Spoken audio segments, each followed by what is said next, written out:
BioPhoenix here, and today we're going to be looking at a game called Kingsfield, which is on the PlayStation 1, which was developed by From Software and was published by ASCII Entertainment, and it was released in 1996 in North America.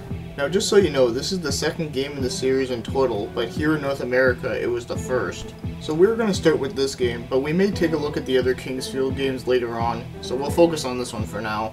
Oh, and on a random note, this game also comes in a big long box, as you see here, and it actually finally looks pretty nice, so I don't know, I always like the long boxes personally, so anyways, this is an RPG in the first person view, and no, it's not an FPS, so shut up you fucking COD fanboys. But I find this game to be almost like Elder Scrolls. Like, it may not be exactly like it, but it does have some pretty similarities to it. But let's go to the story, and it goes a little bit like this. You are a prince who has to get a sword called the Moonlight Sword and has to return it to the king. But while your character is on a boat sailing, he gets hit by a storm and he gets stranded onto an island. And the island that you were stranded on is not like any ordinary island. So unfortunately this island doesn't have like any beach parties or anything like that, but instead it's basically an island where it has a lot of mysteries in it and you have to solve them all in while you're trying to get to your objective.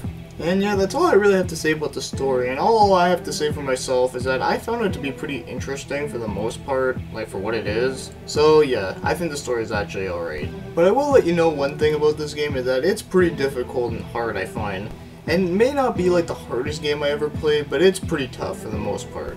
Like, it's pretty hard to figure out where you're supposed to go sometimes. Also, the caves are like mazes, so it's pretty easy to get lost if it's your first time. But the thing that sucks the most in this game is dying. And you better make sure that you make it to a save point and save your game. Because when you die, it takes you all the way back to the beginning.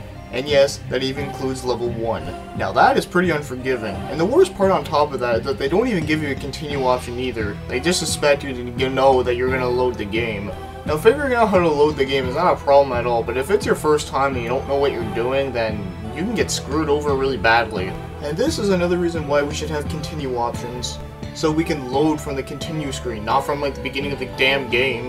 Now one thing I do find to be really random with this game is that when you attack with your sword, it sounds really loud all of a sudden. I don't know why, but it's just like, I thought you were swinging a sword, not a fucking train. But moving on to other things, let's take a look at the controls. And they're not too bad, although the one complaint I do have is the fact that looking up and down can be a bit like sloppy, but other than that, it's not too bad. Like, it's nothing that like completely like kills it and makes it a horrible game, but it's like something that can be a little bit annoying. Now as for graphics, I find that they do look kinda ugly, but you also do have to remember that this is one of the first PlayStation 1 games, and it also seems like that the developers that were making this game were just trying to get used to making 3D games, because you know, that was a whole new thing at this time, so I can understand that. But you just gotta love what it says in the back of the case where it says, "Amazing realism." Yeah, I'll believe that when I'm like 100 years old or something. So to be fair, the graphics for this time is okay, but nothing like special. But I'm not gonna say it's like complete crap.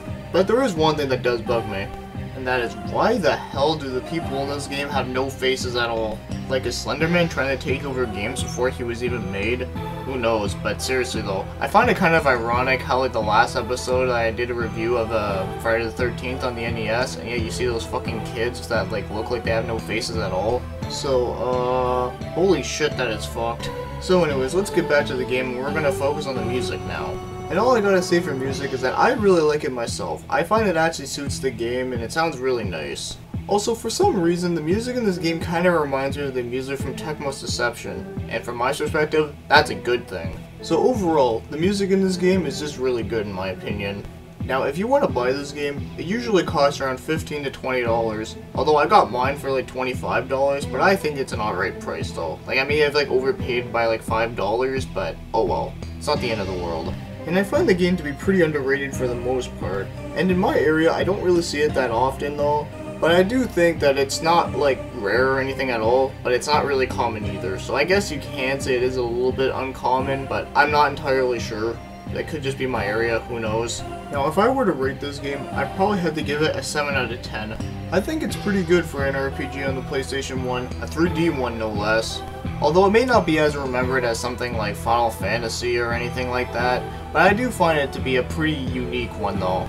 But if you're a fan of the Elder Scrolls series, I think you maybe might want to give this a try, at least. And if you don't like it, well, whatever, but that's okay though. At least giving it a try is at least better than not trying it at all, right?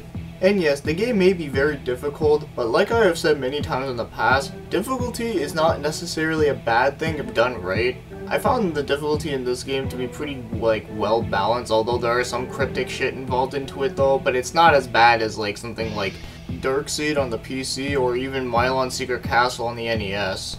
But yeah, those are just some examples of games I know that can be really overly hard with some shit, and also really cryptic too. Oh, fun fact for you all, in case you didn't know, is that, did you know that some of the people that were behind this game were also behind Demon Souls and Dark Souls, which is like a modern, like, really hard game?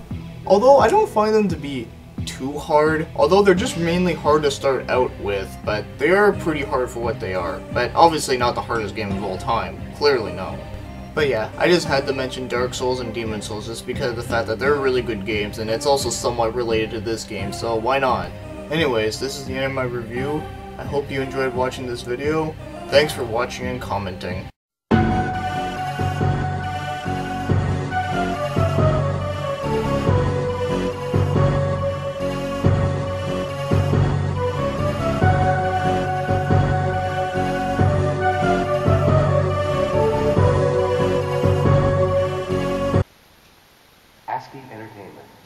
Alright. I don't know about you, but don't you find that little, like, introduction thing that sounds a little bit cheesy? Like, I mean, I know this is, like, an old game and all, but I mean, it's just, like, it just sounds so cheesy. And I mean, not like a literary cheese there, but it's just, like, ASCII entertainment. It's just, like, wow, like, fuck. Like, that just sounds so... Yeah, I don't even know what the fuck to say about it. I don't know, it just bugs me. It just bugs the shit out of me. It's so... Anyways, why the fuck am I going on about some stupid shit thing? Anyways, it's just like one of the most random looking, like, logos at the beginning of a game that you can really, like, see. Like, I mean, obviously it's not like the worst I've seen. Like, I know there's another game I know that had a little beginning thing where it was like a beheading thing that came down, and it, like, came down on something and it was like blood went on over. Yeah, it was really fucked up. I don't remember what the fucking company was called, but it was weird. But anyways, I really hope that, like, in, like, the other games within Kingsfield, they actually change that, because fuck, I don't think they're gonna be wanting to keep that for, like, the rest of their lives. Anyways, this is the end of the video, and this is all the end of this, like, random shit, so have a good day.